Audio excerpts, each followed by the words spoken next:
ৰাষ্ট্ৰনেতাৰ মৃত্যুৰ কিয় সঘন কাৰণ হয় বিমান দুৰ্ঘটনা? ইৰাণৰ ৰাষ্ট্ৰপতি ইব্ৰাহিম ৰাইচিৰ দুৰ্ঘটনাত মৃত্যুৰ পাছত পুনৰ আলোচনাত এই প্ৰসংগ। লক্ষণীয় কথাটো হ'ল ইব্ৰাহিম ৰাইচিয়েই প্ৰথম ৰাষ্ট্ৰনেতা নহয় যিজনৰ বিমান দুৰ্ঘটনাত মৃত্যু হৈছে কৰ্মৰত অৱস্থাত। ৰাইচিৰ পূৰ্বেও অনেক ৰাষ্ট্ৰনেতাৰ নিজৰ কাৰ্যকালতেই বিমান দুৰ্ঘটনা হৈছিল শোকাবহ মৃত্যুৰ কাৰণ। আনকি ৰাষ্ট্ৰসংঘৰ সচিব প্ৰধান ডাগ হেমাৰচিল্ডৰো মৃত্যু হৈছিল এক বিমান দুৰ্ঘটনাত। সেয়া 1961 চনৰ 18 ছেপ্টেম্বৰ। ছুইডিছ অৰ্থনীতিবিদ ডাগ হেমাৰচিল্ডৰ তেতিয়া বয়স হৈছিল মাত্ৰ 56 বছৰ। ৰমন মেগছেছে, যাৰ স্মৰণত ৰমন মেগছেছে বঁটা আগবঢ়োৱা হয়, তেওঁ আছিল ফিলিপাইনছৰ ৭ম ৰাষ্ট্ৰপতি। ফিলিপাইনছৰ বিকাশৰ ক্ষেত্ৰত প্ৰভূত বৰঙণি আগবঢ়োৱা এইগৰাকী ব্যক্তিয়ে তেওঁৰ কাৰ্যকাল সম্পূৰ্ণ কৰাৰ পূৰ্বেই 1957 চনৰ 17 মাৰ্চত এক বিমান দুৰ্ঘটনাত মৃত্যুবৰণ কৰিবলগীয়া হৈছিল। সেইদৰে আব্দুল ছালাম আৰিফ,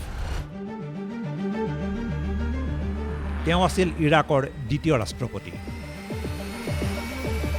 ইৰাকৰ ৰাজতন্ত্ৰৰ অৱসান ঘটোৱাৰ ক্ষেত্ৰত বলিষ্ঠ ভূমিকা আছিল আৰিফৰ।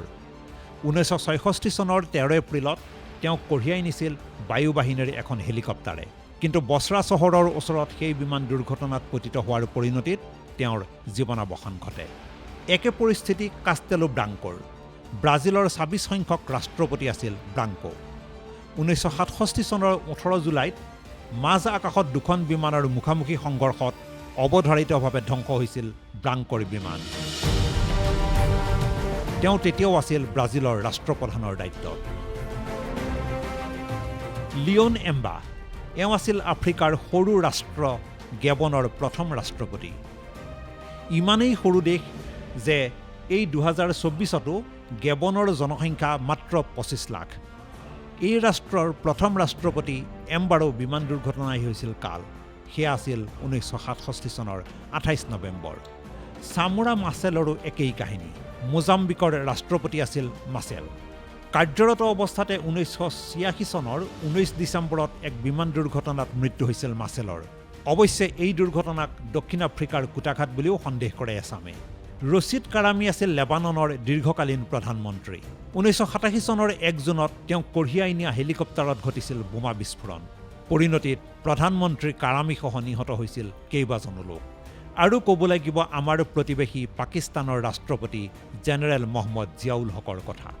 1988 চনৰ 17 আগষ্টত জেনেৰেল জিয়াক কঢ়িয়াই নিয়াৰ খন্তেক পাছতেই ৰহস্যজনকভাৱে দুৰ্ঘটনাগ্ৰস্ত হৈছিল আমেৰিকাত নিৰ্মিত এখন বিমান। এই দুৰ্ঘটনাৰ ৰহস্য হৈয়েই ৰ'ল। যিদৰে ইৰাণৰ ৰাষ্ট্ৰপতি ইব্ৰাহিম ৰাইচিৰ মৃত্যুৰ পাছত সৃষ্টি হৈছে অনন্ত ৰহস্যৰ। ইণ্টাৰনেশ্যনেল ডেস্ক, দেশ টুডে।